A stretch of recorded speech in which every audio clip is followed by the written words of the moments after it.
Thank you. So I'm Ranil Boteju. I have the privilege of running data and analytics at Hsbc. So look, I'll share with you just a bit of information about Hsbc to start off with. So it's a global business. We operate in 67 different countries, 38 million customers, 230,000 staff, and we have a tech budget of about $5 billion a year. So the team that I run, it's data and analytics, and it's really responsible for commercializing a lot of our data assets for our retail bank and wealth management business. So I'm going to share with you some examples of what we're doing today. So really 3 blocks of activity that we're focusing a lot of our new machine learning and AI capabilities on. So I'm going to talk about exactly what it is that we're doing, and then really explain how it's actually changed, how we actually measure the outcomes of a lot of the activity that we're doing. So broadly, there are really 3 things that my team is really accountable for. So the first is really using a lot of the data and insights that we have and via a whole bunch of machine learning, deep learning capabilities to really personalize the messaging and really move to a much more proactive, dialogue-driven approach with customers, quite different from the static one-way approach that we've had in the past. So I'll share some examples of what we're doing there. Second, also very exciting, so we're now also using a lot of the data that we have to make the whole onboarding and sign-up journeys incredibly frictionless. So we have a goldmine of data. We can actually use that to make the whole sign-up process, remove all the friction and make that as easy as possible for customers. The third area is a whole bunch of capabilities we call conversational banking that basically enable us to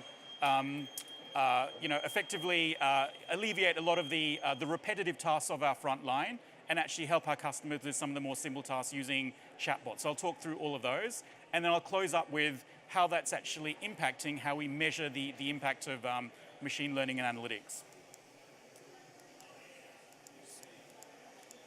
So the first area, and this is something that we've been focused on for a number of years, is the use of machine learning to really drive our messaging strategies. So we have a whole range of platforms globally which enable us to use machine learning to actually power the messaging that we have with customers and move to a much more dialogue-driven approach.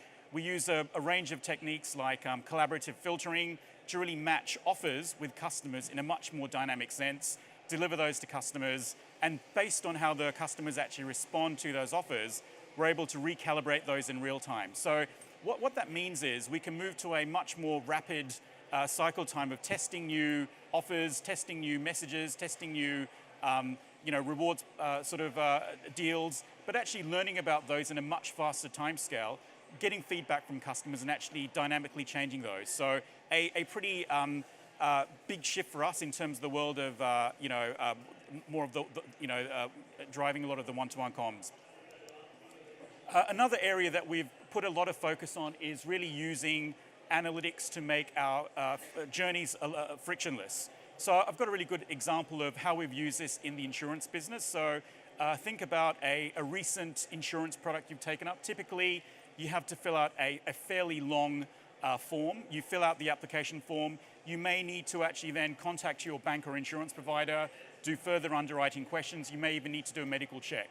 So we've actually now started to recognize that, why do we have to ask customers all of these questions? We have an absolute richness of data and insight. We can use that to actually understand customers and actually pre-score them. So we built a very first generation model for our insurance business. And what we're able to do was reduce the number of customers that had to be underwritten by almost half. So currently, if you apply for this particular product, in almost 80% of the cases, you are able to be straight through process, no questions asked. And we've actually reduced significantly the amount of customers that are required to go through a sort of a medical check. So that was the first generation of algorithm that we built. We've since updated that.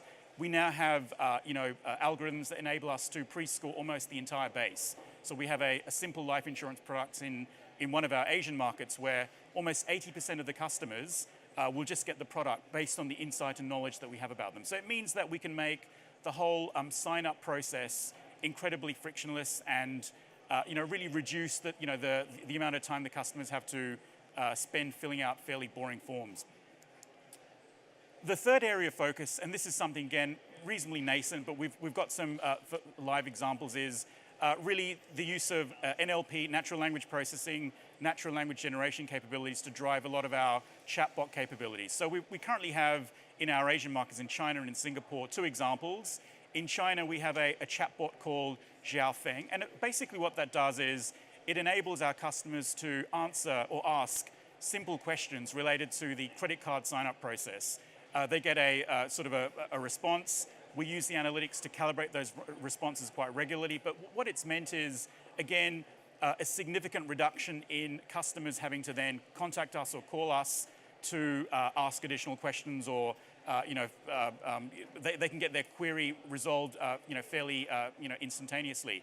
We also use the same capabilities around matching customers' offers to rewards. So we have a number of, we call them offer bots, where if you, depending on our understanding of you, we can actually understand your tastes perfectly, so such that we can actually match reward offers to you. And if you're dining or shopping, you just enter where you are, and we can actually provide a pretty sort of strong match to that.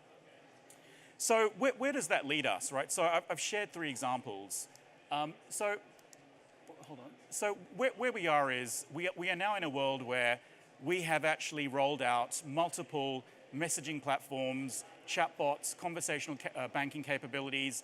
A lot of these are algorithmically driven, and really the world that we're in now is the sum total of all of these interactions actually becomes our customer experience. So you think about the world of 5 years ago, 10 years ago, where a customer would, in the main, interact quite heavily with a branch or with a contact center.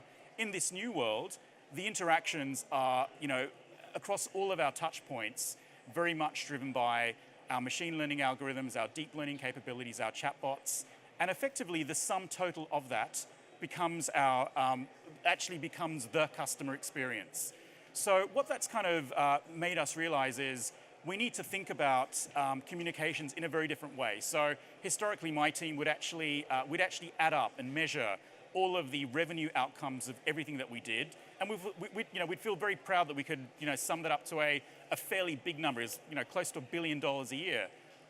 With the shift now, what we're recognizing is actually it's not about revenue, it's about relevance. How relevant and how personalized are these experiences? Are we able to accurately measure those? Because if we can't, that's effectively our brand. So we've started to introduce a whole range of new metrics and measures to really measure the relevance of what we do. It's become our single biggest area of focus to really understand how customers experience us from a relevancy perspective.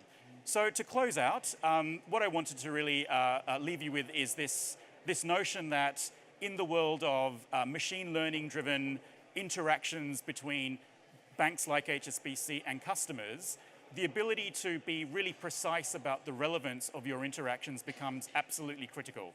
I'm going to leave you there. So I think there's a Q&A question following this. So happy to take any questions when we get to that part. But thank you, and look forward to some questions later on.